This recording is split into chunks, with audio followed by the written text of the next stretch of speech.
Muchísimas gracias por la asistencia, muchísimas gracias a los dos ponentes que me preceden y a los moderadores. Y bueno, pues me toca ir un poco al sprint, intentaré daros las novedades que me piden en cuanto a sustancias dopantes en deportistas y si conocemos la realidad. Agradecerlo primero a la Sociedad Española de Cardiología y a los moderadores contar conmigo para esta charla. Y bueno, pues yo quiero empezar con conceptos básicos porque este tema del dopaje parece que siempre nos viene a la imagen nos viene a la mente la misma imagen, ¿no? Y bueno, pues yo creo que hay que tener una serie de conceptos básicos. El DOP se inició, es un término holandés que empezó como una bebida alcohólica con propiedades estimulantes que tomaban los guerreros de la tribu Zulú en África del Sur. Se empezó luego con el término dopaje en caballos, en las carreras inglesas del siglo XIX, y fue en 1865 cuando se utilizó por primera vez en personas y se utilizó de manera generalizada bebidas estimulantes para los nadadores que estaban cruzando el canal de Ámsterdam. Y a partir de ahí, pues muchísimo que conocemos y mucho más que no conocemos. Entonces la definición de dopaje ha ido cambiando y aparte de ser la detección de una sustancia prohibida o sus metabolitos o los marcadores de que esa sustancia se está consumiendo, pues hay toda una serie de ítems que marcan también la conducta. Entonces la conducta a hacer trampas es lo que marca el concepto de dopaje. Y yo creo que tenemos que cambiar un poco el foco de los deportistas de élite en Olimpiadas y empezar también a considerar dopaje como educación, pues desde los niños y niñas que quieren poner la zancadilla para ganar una carrera. Creo que siempre tiene que primar el deporte limpio, el organismo llega hasta donde llega, si puedo con eso ser mejor, pues fantástico, pero si no, pues tengo que aceptarlo, ¿no? Y en esto del dopaje, pues incluye a todo el personal que rodea al deportista, incluidos médicos, que puedan intentar dar una sustancia para enmascarar algo, para quitar un dolor que aumente el tiempo hasta la fatiga. Eso se puede considerar dopaje y el médico podría también tener una sanción, con lo cual tenemos mucho que aprender.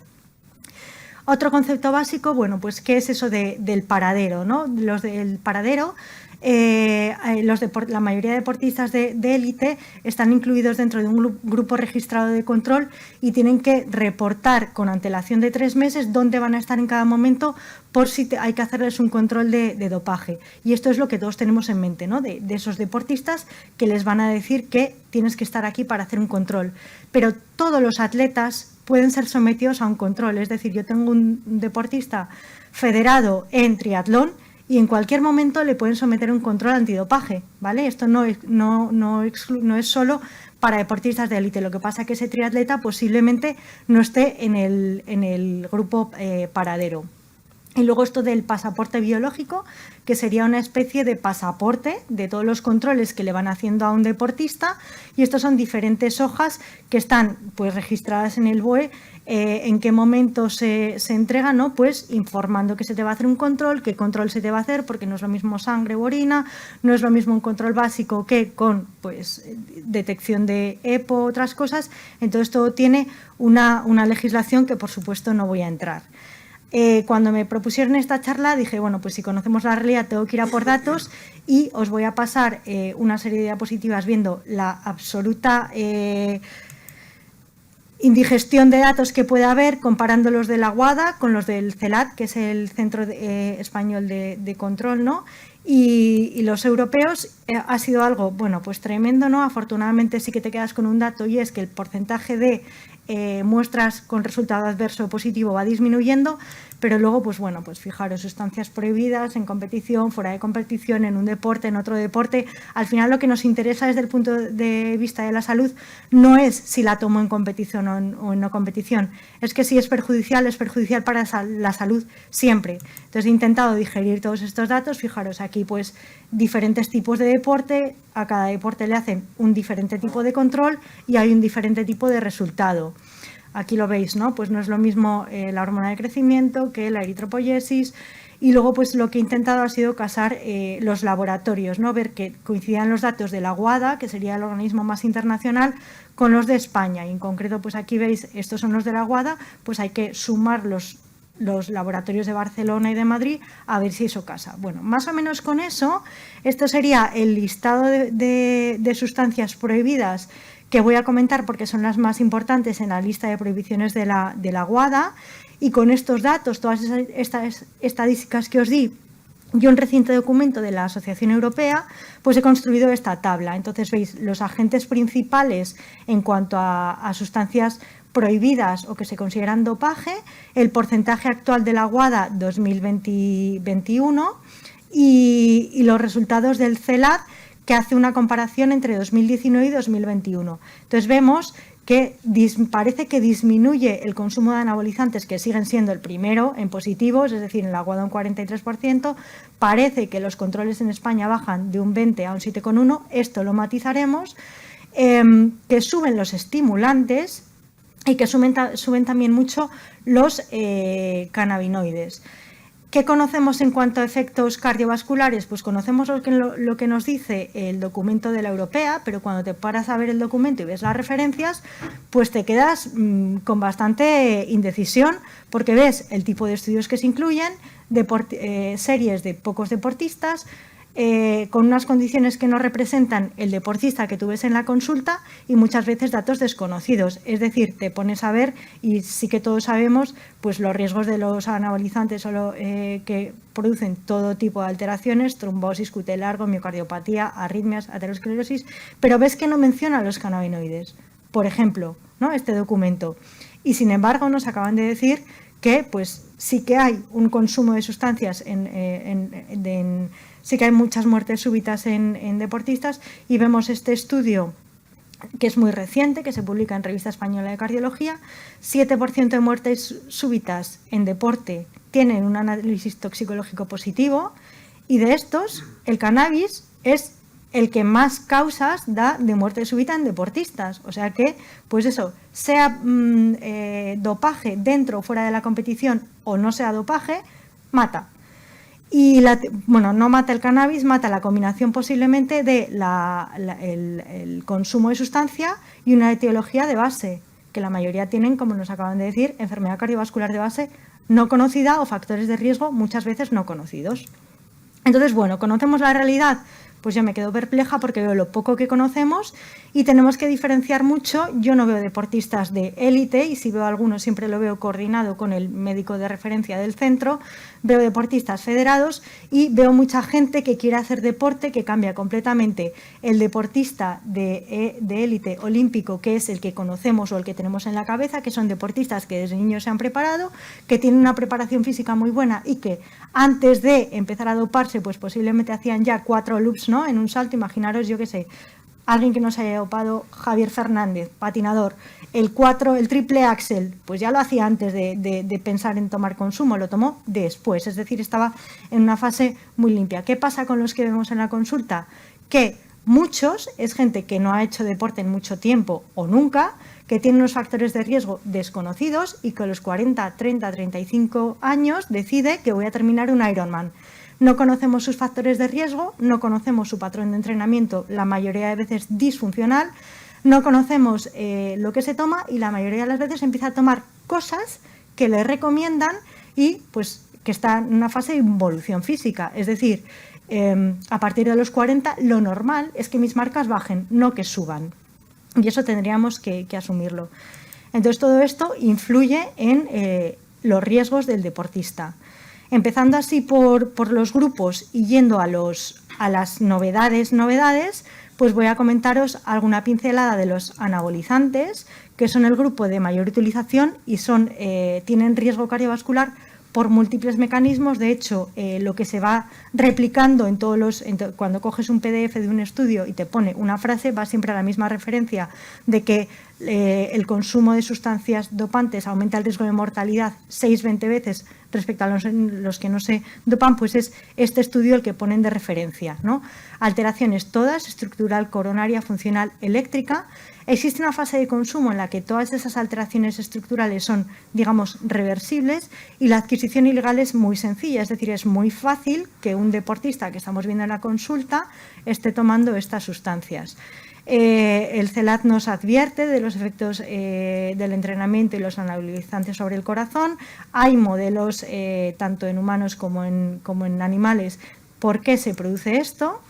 Y pues tenemos que tener en cuenta todas las causas posibles. Esto es un deportista de 25 años que empezó con fatiga, se dedicaba a fisioculturismo y veis pues eso, llega con mucha fatiga, con este electro, que bueno, pues llama la atención los altos voltajes, incluso tiene cierta alternancia de voltajes. Lo que tenía era una insuficiencia cardíaca con una fracción de eyección del 25%, pero además tenía un trombo que le estaba produciendo un fenómeno de estenosis mitral. O sea que mucho deportista, pero hay que preguntar por las sustancias siempre.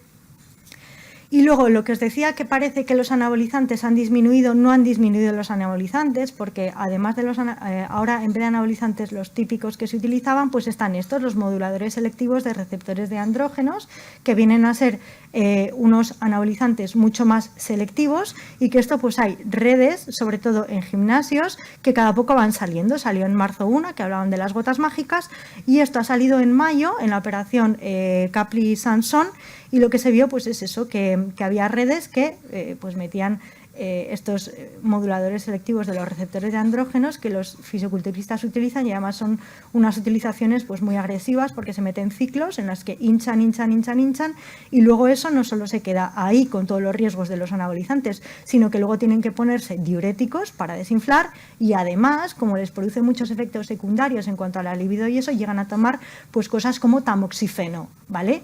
¿Qué riesgo cardiovascular hay de eso? No hay estudios, es una burrada hacer eso, pero se hace. Entonces, nombres que os puedan sonar de estos SARMs, que es como más novedoso porque están subiendo mucho, y esto salió en junio, pero ahora tú vas a Instagram o lo que sea, metes el nombre y ya hay un influencer hablándote de que estos son, y además te lo dicen así, asteroides anabólicos, porque su grado de conocimiento es así, pero me ha gustado el nombre asteroides porque sí que te hacen volar, y además lo puedes comprar porque metes su código de descuento en una web y enseguida lo obtienes, con lo cual pues hubo una alerta, una notificación de la Guardia Civil en marzo, otra en junio, pues ahora estarán a punto de la siguiente, ¿no? En cuanto a moduladores hormonales y metabólicos, veis que hay muchísimos, ¿no? Muchos grupos, inhibidores de la aromatasa, que, bueno, pues os sonarán, ¿no? El androstenol, androstenona, todos estos. Yo me quiero parar en, por ejemplo, inhibidores de la aromatasa. No hay que comprar a veces el concreto, ¿no? El Winstrol, que está prohibido. Es que muchas veces, y esto me ha ocurrido, una persona que venía porque voy a hacer el Ironman y vengo a hacerme la prueba de esfuerzo. No, señor, vamos a hacer primero una valoración de inicio. Empiezas a ver desde cuándo se toma alguna vez la tensión para ver si es hipertenso. Tenía pues una tensión de 16-10. Es que vengo nervioso. Muy bien, me parece muy bien que venga usted nervioso, pero no es normal. Y cuando empiezas a preguntar, se tomaba una sustancia de esas muy holísticas que tiene, como veis aquí, cada dosis incluye más de, cuando vas a la web de eso que se tomaba, más de 30 principios activos naturales y veganos, que están estudiados por el nombre tal Research Lab, para actuar de forma integrada contra el debilitamiento y caída del cabello. Entonces, más de 30 principios activos. Uno de ellos, el primero, es el saupalmeto. Y cuando vas a ver lo que es el saupalmeto, al final es un inhibidor de la aromatasa, que previene la transformación de testosterona en dihidrotestosterona. ¿Qué pasa?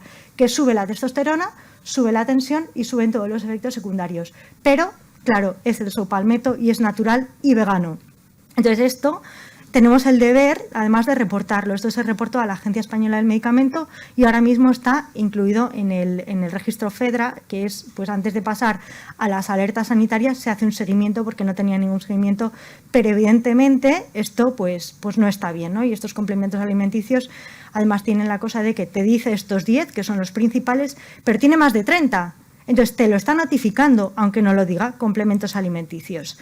Después, en el grupo de estos moduladores selectivos, decir eso, que están tomando estas sustancias, sobre todo a veces en lo que os digo, lo toman pues en el postciclo de estos culturistas de tomarse el SARS, pues se toman tamoxifeno. Cuando dices, ¿y qué riesgo cardiovascular tienen las personas con tamoxifeno o raloxifeno? Pues yo me he ido a las guías de cardio-oncología y te dicen que tienen todos estos potenciales efectos, ¿no? dislipemia, hipertensión, fenómenos de trombosis. Entonces, ¿qué tienes que hacer? Pues tienes que hacer un asesoramiento de riesgo cardiovascular global. Me da igual que sea deportista. La semana tiene 168 horas. Porque hagas 7, no eres deportista. Eres deportista, pues si tienes una jornada laboral de 40 horas a la semana de hacer deporte. Tú eres una persona que hace deporte y el resto de tu vida pues tienes un riesgo cardiovascular que tenemos que asesorar como riesgo cardiovascular como cardiólogos. Y luego también la trimetazidina está poniéndose muy de moda porque además pues está en las casas. Y podemos tener un familiar que tome trimetazidina. 2 ejemplos, pues un nadador olímpico, que ahí veis su currículum, medallas en los Juegos Olímpicos de Londres y de Río, pero no pudo competir en Tokio, porque se vio que estaba tomando trimetazidina. Y luego está otra patinadora, se suspendió, ya os digo que no pudo nadar en Tokio, y Kamila Vasilieva, que, pues eso, lo que os digo, 15 años tiene esta chica cuando hizo un salto que no había hecho ninguna patinadora, y el 25 de diciembre le hicieron un control y dio positivo para trimetazidina. Fue un caso muy polémico porque, claro, ella no sabía lo que estaba tomando, 15 años, menor de edad, y dijo que era una medicación que se había confundido que era de su abuelo. Su abuelo tenía angina de pecho y se libró. Entonces, pues fue un caso muy polémico. La trimetazidina es un agente metabólico, puede mejorar ciertas capacidades cardíacas y de rendimiento, y ahí está, entonces que lo conozcáis. En cuanto a estimulantes, pues los hay específicos, no específicos, está subiendo muchísimo el uso de estimulantes. Hay ciertas excepciones, entonces aquí veis la clonidina es una excepción. Derivados que se utilicen, estos en concreto para el uso dérmico, nasal, oftálmico u otros. Y luego hay unos que están en periodo de monitorización, que incluyen bupropión, cafeína, nicotina, fenilefrina, estos, ¿no? La sinefrina se está utilizando mucho en quemagrasas. Y luego, pues eso, cafeína y nicotina, cuidado, de momento están en monitorización, pero pueden producir efectos cardiovasculares. Y luego este os lo pongo porque está habiendo alertas, ¿vale? ¿Y qué pasa? Por ejemplo, 2 años de sanción por dopaje a un remero aficionado de Tirán. Como os digo, esto cualquier deportista aficionado, si está federado, se le puede hacer un control. Pues de repente un remero le hicieron un control y le dijeron eres positivo y se quedó a cuadros, todo su equipo se quedó a cuadros, pero si yo no he tomado nada, no he tomado nada. Los deportistas tienen la obligación, si tienen un positivo, decir la fuente, es decir, tienes entonces que confesar todo lo que estás tomando, absolutamente todo. Y se vio que estaba tomando preentrenamiento un suplemento llamado NO Explode 30BSN, que se vende a partir de una fórmula concentrada, combinación para conseguir bombeos potentes, trabajar por encima de nuestras posibilidades con una completa fórmula multifuncional para que nuestro rendimiento sea máximo. Cuando ves la composición que declara, pues te dice que tiene unas dosis importantes de cafeína, vitaminas, aminoácidos. Se vendía como creatina, ¿vale? Tiene los 3 gramos de creatina y es una de las muchas creatinas que se compra la gente porque le dicen que es muy buena, pues tenía, y no lo declaraba, metilexinamina. Positivo, pues ahora te quedas sin competir. Y luego también decir que la metilexamina está en una cosa que se vende como aceite de geranio. 2 peculiaridades, os lo digo por 2 cosas. El que un deportista se esté tomando aceite de geranio en unos aceites esenciales no le va a dar positivo, es decir, si tú te pones un aceite esencial o un lipstick de aceite de geranio, tranquilo, no vas a dar positivo. Y al revés, si das positivo, no me digas que tienes una barra de labios que es de aceite de geranio. Estás dando positivo por otro motivo. Entonces, que lo sepáis. Esto es la alerta del CELAT, ¿no? Del estimulante genamina, que se vende a veces dentro de muchos quemagrasas. Y esta fue un caso de positivo de genamina. Esta chica india, por primera vez una chica india llega a unas olimpiadas como fue esta y le dicen que ha sido positiva. Esto fue también un drama porque no sabía que estaba tomando un producto que lo tenía. Es decir, la mayoría de las veces nos están engañando. Narcóticos, pues es de los que ha subido muchísimo. De hecho, hemos visto que las muertes por sobredosis aumentan. Esto nos lo podrá comentar mejor el doctor Lucena, pero aumentan mucho las muertes por sobredosis incluso. Aumenta mucho el uso de oxicodona, sobre todo en estudiantes y atletas jóvenes, muchas veces como uso recreacional. y deciros que el tramadol ya es sustancia dopante. Tenemos un año de transición para advertir y educar a los deportistas de que el tramadol se acabó, pero a partir de ahora será sustancia dopante. ¿Y qué pasa con los cannabinoides? Que ha habido mucha polémica en los cannabinoides, porque claro, ahora los cannabinoides para los pacientes oncológicos les mejora, pues entonces ahora también los deportistas podemos tomarlo. No, señor. Todos los cannabinoides naturales y sintéticos están prohibidos dentro de la competición. Hachís, marihuana, productos del cannabis. Además tienen la peculiaridad de que está considerado sustancia de abuso. Esto con vistas al tipo de sanción pues tiene una repercusión, ¿no?, por el tiempo, y la única excepción sería el cannabidiol. Entonces aquí tenéis, pues hace una adenda de 3 hojas en la página de la WADA. Ya se ha cambiado el umbral de detección, en 2013 se cambió de 15 a 150, es decir, ya se permite una dosis mayor, pero está incluido dentro de la lista de sustancias dopantes.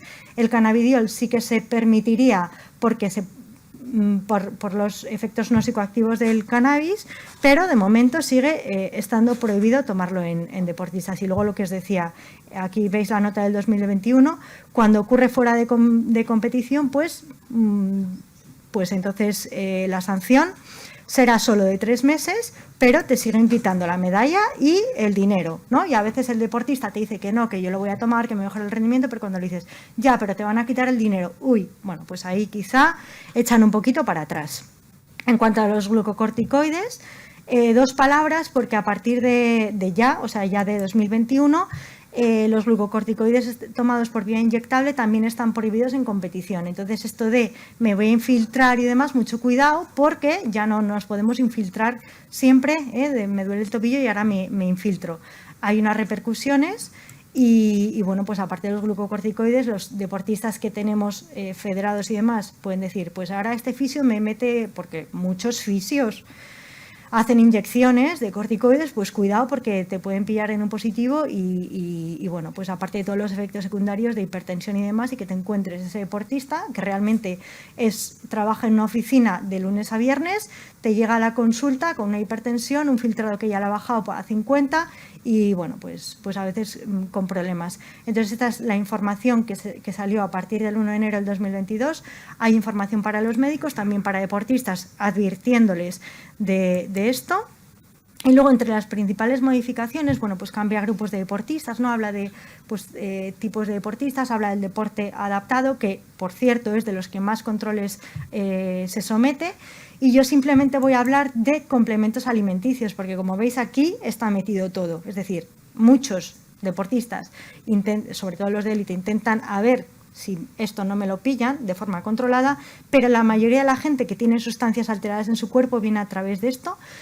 Y advierte de esto la WADA, que hay un elevado riesgo de contaminación, implican un riesgo para los deportistas porque no están en la etiqueta y pueden entrar en el producto de fabricación, y el deportista tiene la obligación de decir el origen.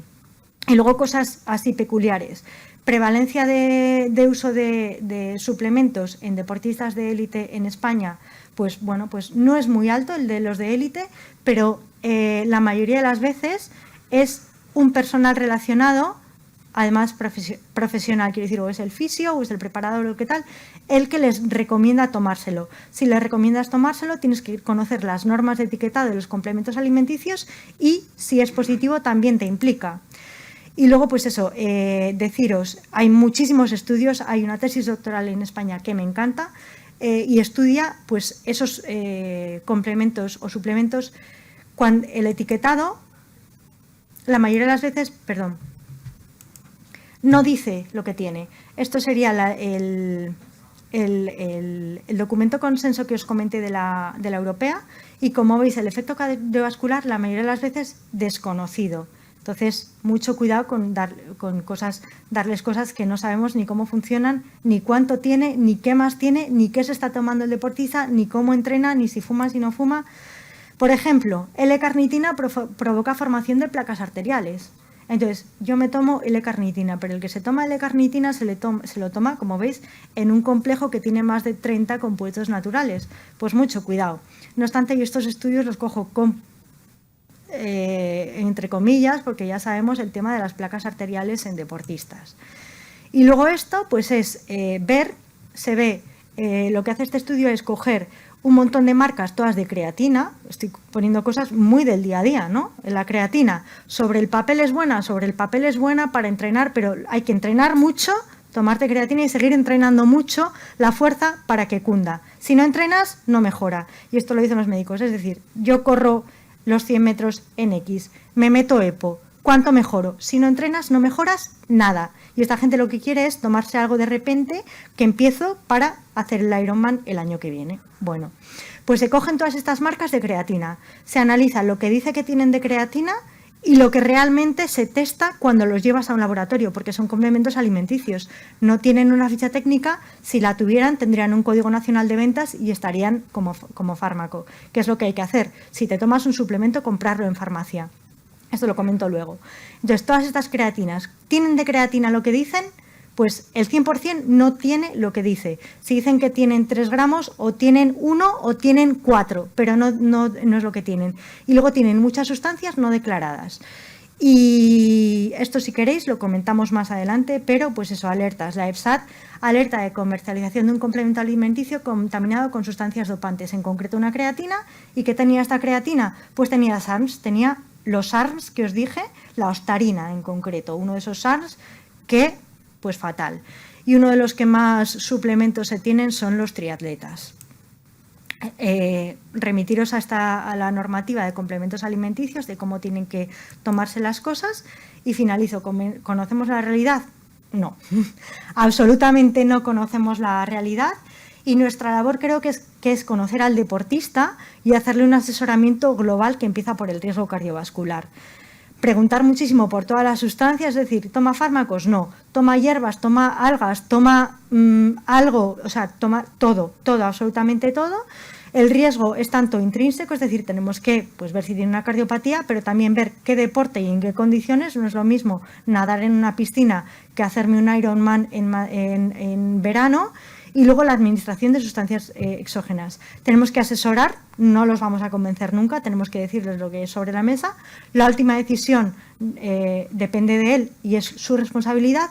Y si nosotros como profesionales, que hay muchos profesionales en concreto, ese Research Lab que os dije de esa página web, había detrás dermatólogos, médicos generales, que son los que van en redes sociales diciendo esto es lo que vendemos. Pues si eso es lo que vendes, cuidado con tu responsabilidad profesional. Y bueno, pues seguimos en ese desbalance, ¿no?, entre los conocimientos y los logros. Y ya está, pues hay un momento en que el salto comienza a hacerse caída. No al dopaje, hay que buscar el equilibrio entrenando en equipo y jugando limpio. Y aquí os doy mis datos de contacto porque ya sé que he ido al sprint, pero si necesitáis algo, pues encantada de compartir con vosotros lo poco que he aprendido, porque he aprendido mucho más de lo que no sé de lo que sé. Muchas gracias.